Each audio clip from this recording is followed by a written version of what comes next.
So I don't know if you know this, but all shows on television have a writer's room. And most of the time there are 10 people, 12, whatever, that write all these television shows, right? Well, I have no writer's room. Nobody writes any of my work. I write it all. Why am I telling you this? I wrote all of these scripts by myself in 2019. What's my point? Work ethic! All right, Tyler Perry fans. Now, this video has gotten a lot of attention on the internet over the past, well, about 24 hours. Yeah, I think this video has been up for about 24 hours, but Tyler Perry shows an impressive amount of work that he was able to write. Keep in mind, as far as I know, these are just for television scripts that he did himself. Assisted Living, House of Pain. Yes, House of Pain's coming back. I did a video on that already. The Haves and Have-Nots, Oval and Ruthless, which are BET Plus series. Young Dylan, which I do believe is a Nickelodeon series. So that's, if I'm not mistaken, and let me know if I missed anything in the comments, 8 television shows solely written by Tyler Perry in 2019. Couple things. Number one, notice that there were no If Loving You Is Wrong scripts, which does confirm the next, I believe, 10 to 12 episodes that we will get at some point in 2020. No, there is no return date yet. Those are the final episodes. But kind of a disclaimer, and you all know this by now if you've been on the channel long enough. I am a fan of Tyler Perry.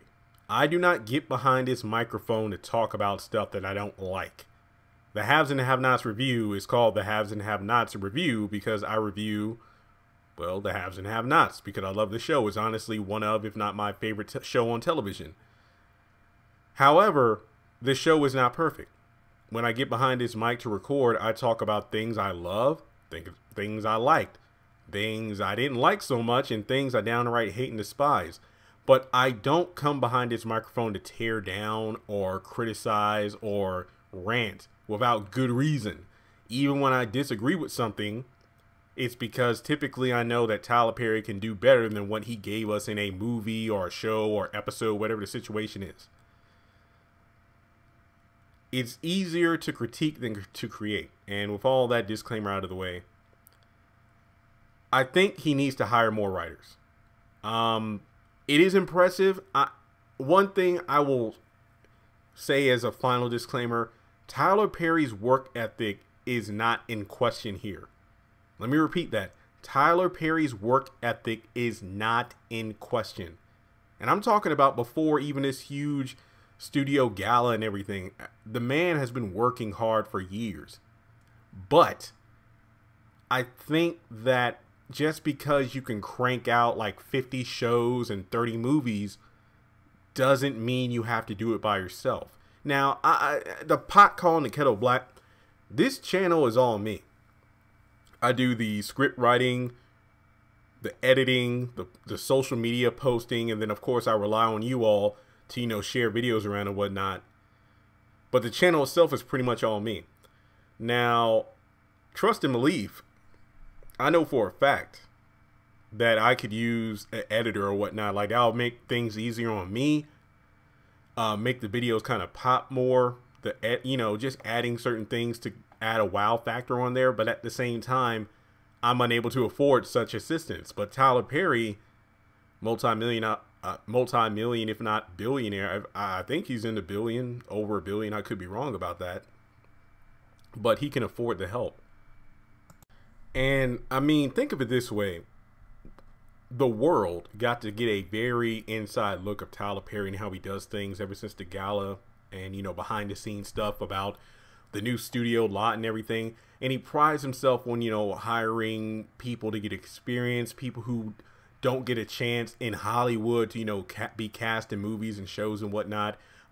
It's like he allows just about anyone to work at Tyler Perry Studios in every department, from, you know, in front of the camera to the people behind the cameras who built the White House, who built the scenes and everything. But it's kind of odd that the writing department is the only thing that goes without, well, assistance. Now, I'm not saying he needs to hire like 10, 15 people, but for the sake of quality, I definitely think a few people wouldn't hurt. Now, again, this isn't me bringing the man down. No, no, no, no, no. By the contrary. And no, don't think that I'm trying to put myself out there as a viable candidate for a writing position. That's not it at all. Like, I would rather Tyler Perry hire maybe 5 or 8 people, even if I'm not included, because a lot of people keep saying, like, your idea is usually better than Tyler Perry's, or Tyler Perry needs to hire you as a writer. And to be honest, I would love to be a consultant, you know, like for the sake of continuity, because when you're the sole writer of these shows,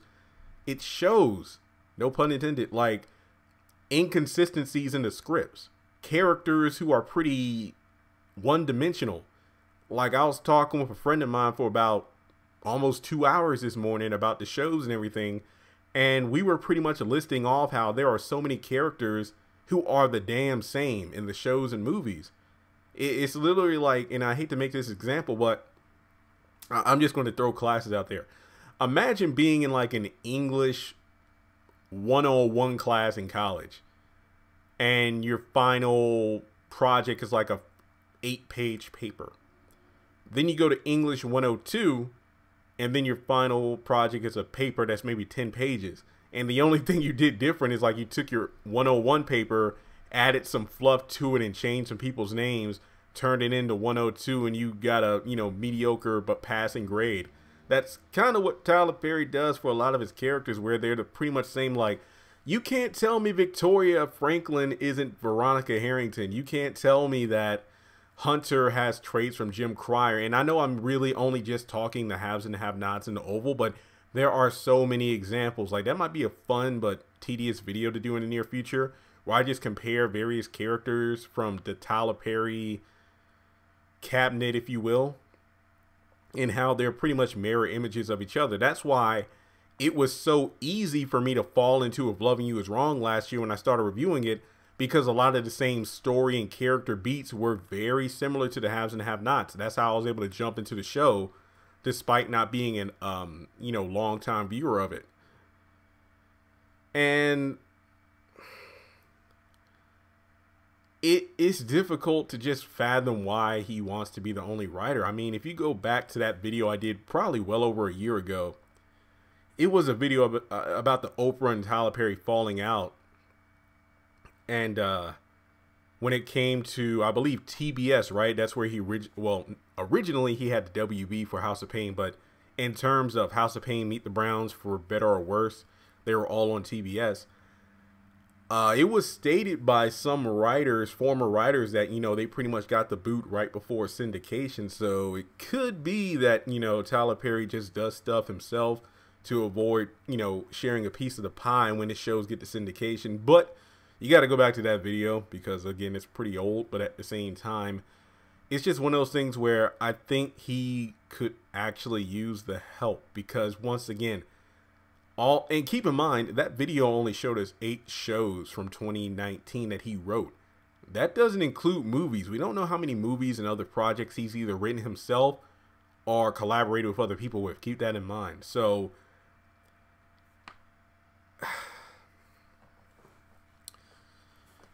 I just hope that he would consider it. That's all I'm saying. Like, when it comes to Sisters, why not get maybe 3 or 4 women to help write the show?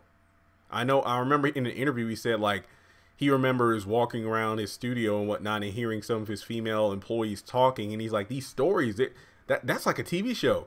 So yeah, why not hire 3 or 4 people to work on Sisters? When it comes to, you know, House of Pain, I mean, I'm nervous about that show coming back, because how is it going to be written? Like, is the Paynes not going to have existed? Like, will the Paynes just be given the boot and we'll kind of just forget that Ella and Curtis went to Florida? Will, like, the first episode show Ella and Curtis moving back in, and it's like, yeah, we moved back, we gave Joanna the laundromat, and then that's it, we sold it her, and we gave Joanna the laundromat and the house, and we're gone. I don't know. But I do think that he could use the help. That's all I'm saying. And if it sounds like my voice is a little off, getting over a bad cold, I'm not at 100% yet, but I'm actually able to talk without coughing every 30 seconds, so that's a plus. But I want everything he does to do well, but sometimes, again, I don't really. You write, direct, and produce, but I don't know, guys. I don't know.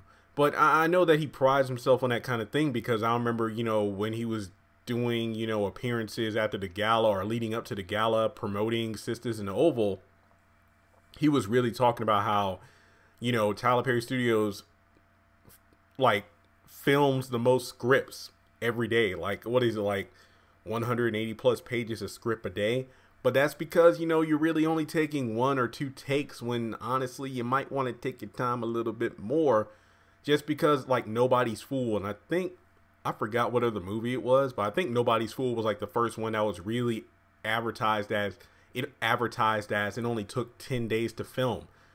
Go back and watch the movie, and it actually shows, because there are like lack of transitions. The flow of the movie's off in places. So just because you can pump out stuff like a machine doesn't mean that you shouldn't take your time to make sure it's right, because Tyler Perry has such a big platform now at Viacom that he could pump out this amount of content. But how many of these shows and movies will be memorable 5 or 10 years from now?